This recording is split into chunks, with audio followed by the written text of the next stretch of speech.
If you guys want your motorcycle riding videos to stop sounding like this, and start sounding more like this, a lot of the time you're gonna spend on this bike, you are not gonna feel excited, then this is the video you guys need to watch. I've been making motorcycle videos here on YouTube for the last 13 years, and through that time I have gone through my fair share of MotoVlog Helmet setups, and I've been getting a lot of questions from you guys asking, Chase, how do you get your audio and your video to sound like that inside of your helmet? Much to y'all's dismay, it is not just attach a action camera to the front of your helmet.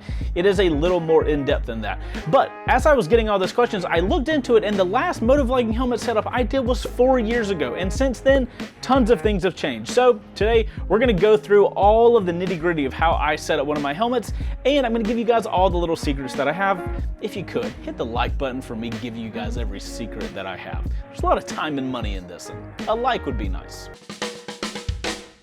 So guys, today I've got to be wiring up my 2024 MotoVlogging helmet, and I'm getting to use this really cool Stormtrooper rug, which I've been wanting to do for a while, so I'm super excited that this all worked out time-wise. So that's going to be the perfect time for me to let you guys walk through and be over my shoulder as I set my helmet up for this. Now, just for you guys curious that want to follow along, I'm going to have links to everything down below. It's going to be broken down into an easy setup, which I imagine 95% of you guys are going to want to do, and then at the very end of the video, I'm going to give you guys the pro tips that I use on my actual helmet, because it is a little different, but we'll talk about that later in the video. If you guys want to follow along, links in the description for everything I talk about.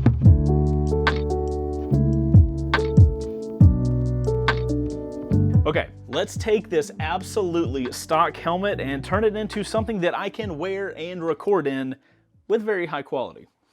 This one's gonna be so cool. Warning, the following steps are not reversible and you need to take into consideration before moving forward.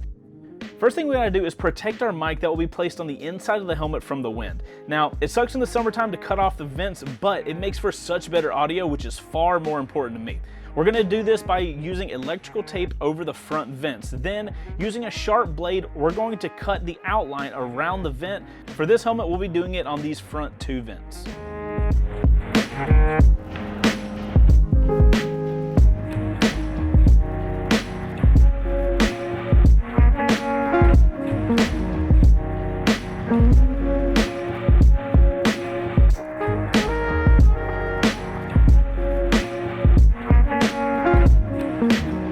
A sharp blade makes that go way better and you get much better lines.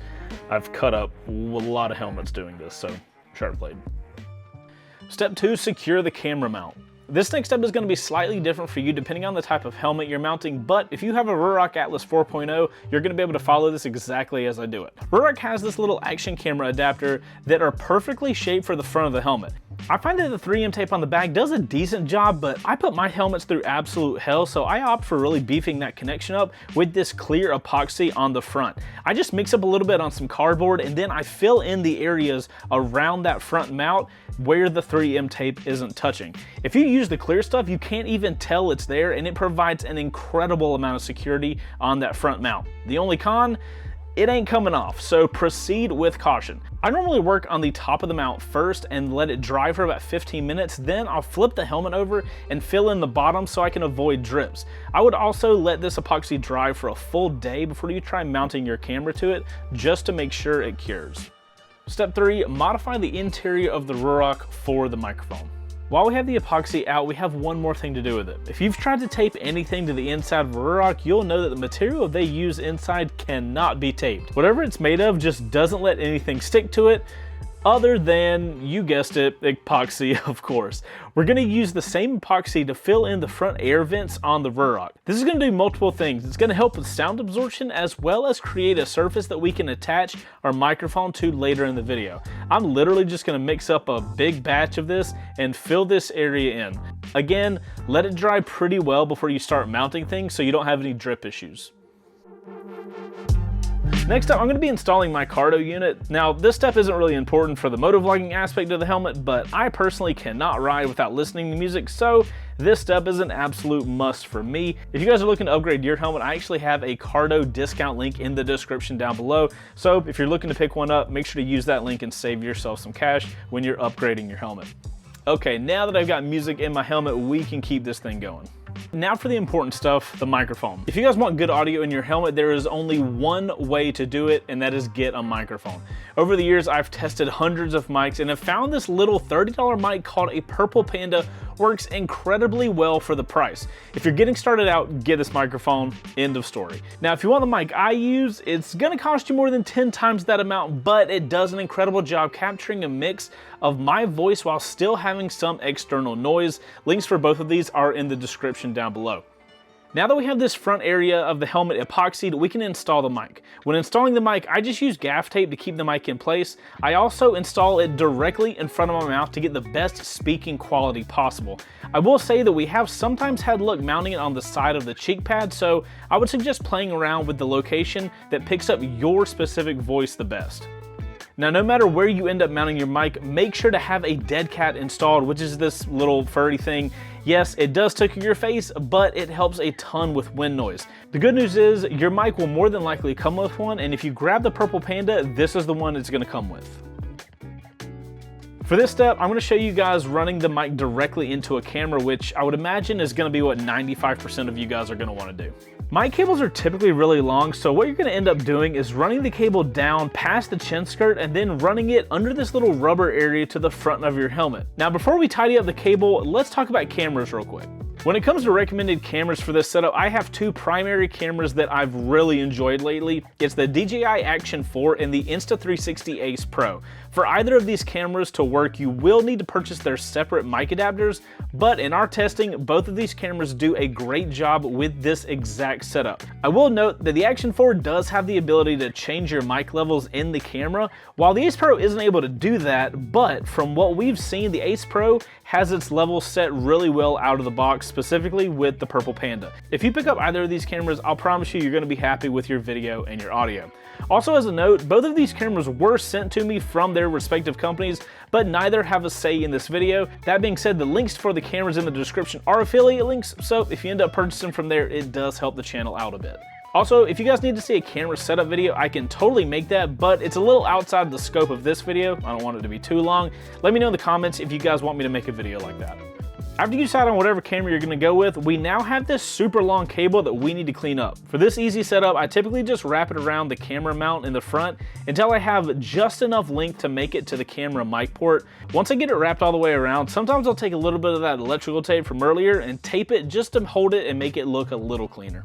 At this point, all you're gonna have to do is plug that mic cable into your camera and you have a finished setup. Okay, so at this point, you guys should have a great setup for motovlogging after you plug in that mic into the mic adapter on the camera. It's super simple and gives you great video and audio. So guys, the rest of this video I'm dedicating to Pro Mode. What we've done so far is getting a fantastic base for a motovlogging helmet, and you're probably gonna have better video and audio than 95% of the other motorcycle videos here on YouTube. But if you guys want to have the helmet that I'll be using all the time, it's gonna cost more, it's going to look better, and it's gonna be more of a pain in the ass. But to me, as somebody that records every single day, it is worth it. So the rest of this video is only for people that are ready to go that extra step, who want the best video and the best audio. Stay tuned. Let's get into it.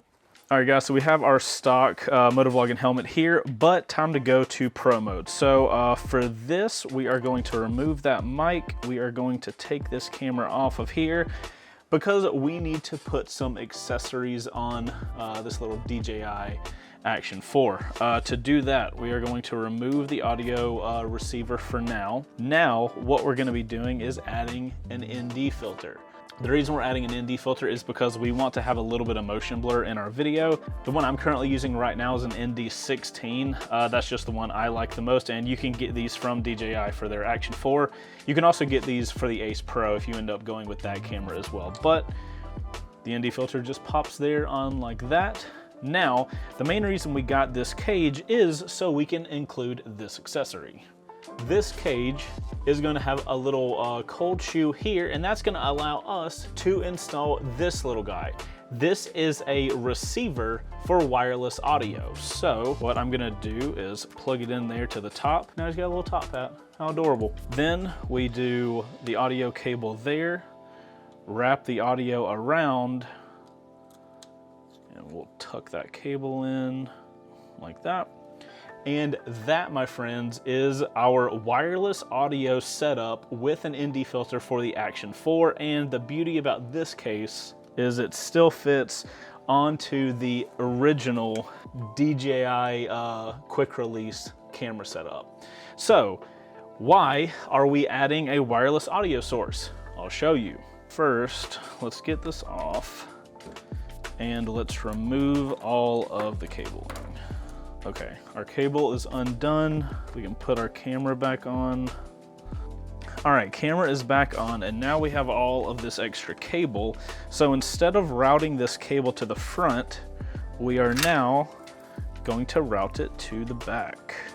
If you guys didn't know, here in the back of the ruck, they have their little shockwave system, but I like using my Cardo, so I don't typically use their shockwave. But what I do is love this little back area because it gives you a little pocket. And with all of this extra cabling, I can just wrap it up and stuff the extra wiring into this little area. Now, what I've done is I've taken one of the plates. This is the plate that just came off of this one. And I have a modified one, and as you can see, I literally just notched out two little triangles. You can't even really see it if I didn't show you one side by side. But with these little triangles, they are enough space for you to install this plate with enough room for audio cables to pop out. Depending on the microphone you use, some of them have a ton of extra wiring. So if you put too much of that up around your helmet, which is typically what I do, you start getting hot spots. And if you get a hot spot, you might not think it's a big deal, but then you go for a ride and you're like, oh my God, that hurts so bad after like 20, 30 minutes. So I absolutely love this little pocket, and it puts the audio cable at the very back so that we can do the next step. Now we have our audio cable here at the back of the helmet, but the question is why? That is where this, which is our secret sauce for this entire setup, comes into play. This is the transmitter for the Rode Wireless Pro. This little guy is going to send the audio signal to this guy here on the front. The real fancy part is that this can actually record internally so that I can have two sources of audio. One's gonna be directly into this device, and the other is gonna use this transmitter and go directly into the camera. So first thing I'm gonna do is see how much cable I'm working with. I don't want any of this cabling to be angled too much, so it looks like I need to mount this guy around right there. And this guy mounts really cool. So all you need is like a tiny little magnet. This actually comes with the Rode Wireless Pro because it magnetizes to it. So like everything, I'm gonna electrical tape this to this corner of the helmet. All right, so now we have our little magnet on the back, and obviously you can spend more or less time on this and clean it up if you want. This is just really quick and easy, but if I were to do this like officially, so like off camera and stuff, I'll probably make that a perfect square or something like that. But now this little guy will magnetize to the back of my helmet, and you might be saying to yourself, well, that's kind of sketchy because if this falls off, it's just gonna fall off, right? But that's not the case, because the reason I use a professional lapel microphone is because there's little threads on this little silver piece here. Those threads actually thread in to this audio pack, and it cannot come off. So even if the magnetization fails while I'm out riding, it won't fall off of the helmet because the microphone is holding it on. Now the last thing I would do is I'm just going to use the electrical tape and tape down this microphone so it will always stay there. As you guys can see, the back of my MotoVlogging helmets are never the prettiest thing, but they work.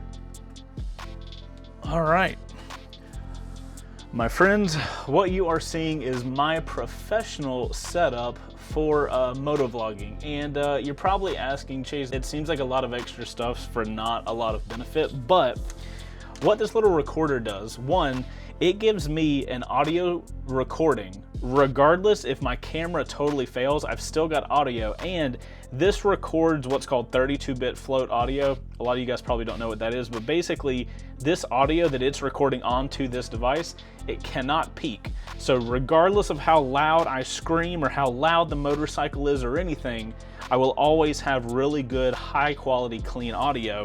And this whole wireless setup allows for the audio to go directly into the camera. So the audio that's going into here isn't as high quality as what's being recorded on the back. This we can use for 90% of the time, but the few times where something fails up here, where I have a separate audio source, and that, in my experience, has been absolutely crucial. The final thing that's super cool about this setup that admittedly I haven't even got to test yet is this receiver can handle 2 microphones. So obviously you guys saw me install the one on the back of the bike, but what you don't know is that I've had one in my pocket this entire time. That's what I've been recording audio with in this video. Now, what I believe this is going to give me the ultimate edge for in my videos is I'm going to use this secondary microphone to place close to the exhaust on a motorcycle that I'm riding. Again, I haven't done crazy extensive testing on this.